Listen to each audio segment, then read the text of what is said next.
Hello everybody and welcome back to my channel. My name is Jessica. Welcome if you're new. Today I am so excited because I am finally filming the finale for my first ever Pan That Palette video. And as most of you probably already know, this year I've been panning my Anastasia Beverly Hills Modern Renaissance palette.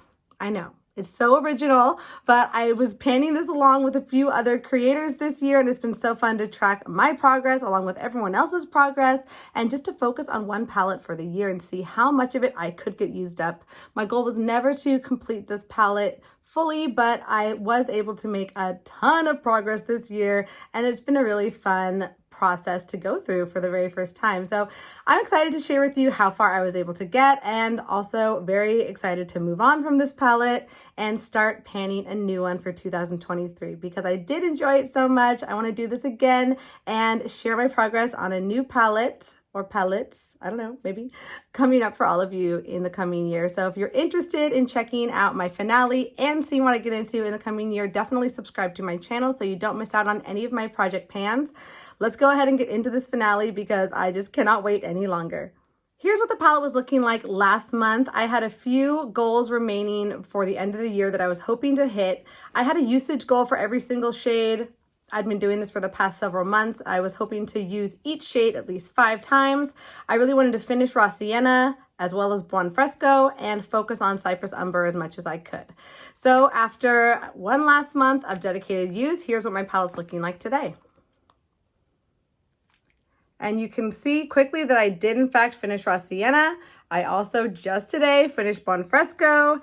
I don't know how much I really was able to focus on Cypress Umber, but I was able to hit all of the usage goal for the remaining shades in there. So very happy with where I ended up. I'm gonna go through each shade one at a time and show you the comparison photos and how the pan has expanded over the past month, as well as tell you how much weight I was able to use during the past month. And then at the very end of the video, I will show you the entire montage of progress of this palette as we've moved through the year. So that's always my favorite part, very satisfying. So definitely stay tuned for that. Let's go through these shades one by one real quick and just let you know how I was able to finish out this year on this palette. We'll quickly go through all the shades that I've already finished up, starting with Tempera, which I used up in 109 uses. Next, we have Golden Ochre. I emptied this one in 70 uses. Vermeer, which I emptied out in 97 uses. And that brings us to Buon Fresco. So here's what Buon Fresco was looking like last month after 71 uses in this project. I was able to reach for it 19 additional times, making for 90 total uses. The final use was today, and here's what it's looking like, and you'll see that that pan is in fact empty. I've also been using this shade as a contour, mixing it with warm taupe. That's been helping me get use on it as well. I wish I'd done that a little bit sooner, but I'm really happy to have finished that one up. That was kind of a bonus for me, not really an official goal. And it feels good to have gotten a little bit further than I even anticipated I would. The next shade is Antique Bronze, one of the least used shades in the duration of this project. Here's what it was looking like last month after 29 uses in this project. In the past month, I reached for it 6 times, so 1 over my usage goal, making for a total of 35 uses. And here's what it's looking like today. I'm hoping you'll see a difference in this pan. I've been using my finger to mostly apply it, and I think that's worn it down quite a bit as far as like the depth in the pan, but not exactly expanding the pan. But I'm hoping you'll see at least a little bit of a difference there. And I'm happy with where I was able to get with this shade during this project. It's not my favorite shade and was a little bit tricky for me to reach for, but I found ways that I really liked it towards the end of this project, and I'm glad I at least got to appreciate it during the time that I did. I wish I'd figured that out a little bit sooner so I could have reached for it a few more times, but I'm happy with the size of that pan on Antique Bronze. Next is Love Letter. Here's what Love Letter was looking like last month after 42 uses in this project. I was a little burnt out on this shade, reached for it the minimum of 5 times in the past month, making for a total of 47 uses in this project. And here's what that pan is looking like today. It might be slightly bigger, but probably not very much. But again, this is a very bold, very pigmented shade, and I'm happy with where I was able to get with the pan size here, and not at all disappointed that I didn't get close to using it up. That's totally fine by me. Moving on to Cypress Umber, one of my favorite brown shades in my collection, but good thing I have it in a few other palettes of my ABH collection. So here's what Cypress Umber was looking like last month. I had used it 108 times during the course of this project. In the past month, I reached for it 8 times, not quite as much focus as I was hoping for it to get this past month. It now has 116 uses in this project, and here's what it's looking like today. And I think with those 8 uses, you will see a slight expansion in that pan. It's been quite crumbly and low along the sides of that pan, so it's been expanding pretty quickly. And again, very happy with where I was able to get with the size of that pan at the end of this year. That's a pretty big pan on such a deep shade, so that really feels good. Moving down to the second row, we have our second big announcement for the month. We have Raw Sienna, another shade that I was hoping to finish. Here's what it was looking like last month after 68 uses in this project. I was able to reach for this shade 21 times during the past month, making for a total of 89 uses total in this project. I used this as a bronzer and as an eyeshadow, and with those 21 additional uses, was happily able to empty it out. Here's what it's looking like today. And I just love that I was able to finish up this entire half of the palette. This is the very neutral half of the palette that is really easy for me to wear on a regular daily, neutral basis. And that was the final lingering one. So we got it finished, super happy. That was my goal. And that's another empty shade in this palette that we were able to accomplish this year. Moving on to Burnt Orange, I emptied this shade with 100 uses exactly in this project. And Primavera, I was able to empty with 86 uses. Moving on to Red Ochre, here's what Red Ochre was looking like last month after 28 uses in this project. I was able to use it an additional 5 times, making for 33 uses total. And here's what it's looking like today. You'll see an expanded pan there, but nowhere close to finishing up this shade. However, I am again satisfied with the size of the pan that we were able to get to.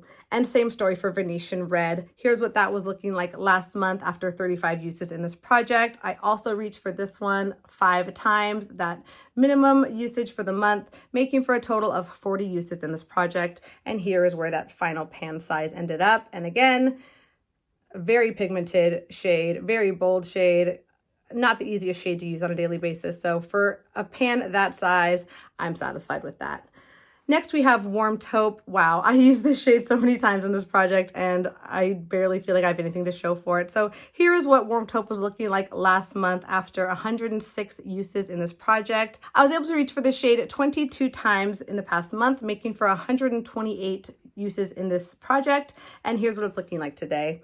I have been mixing this shade with Bonfresco and using it as a contour, and I've also been using it quite a bit in my eyeshadow looks, and I'm hoping that you will see an expansion in the pan. I know for sure that it's a lot lower in the pan than it was before because I've been using like a big fluffy brush with Bonfresco to apply that as a contour. And although the pan isn't huge, I know that I've used a ton of this product, and at least that gives me some peace of mind. Last shade is Real Gar, and here's what Real Gar was looking like last month after 65 uses in this project. I reached for it the minimum of 5 times this month. Wished I'd reached for it a couple times more, but this shade was just really hard for me to make any progress on.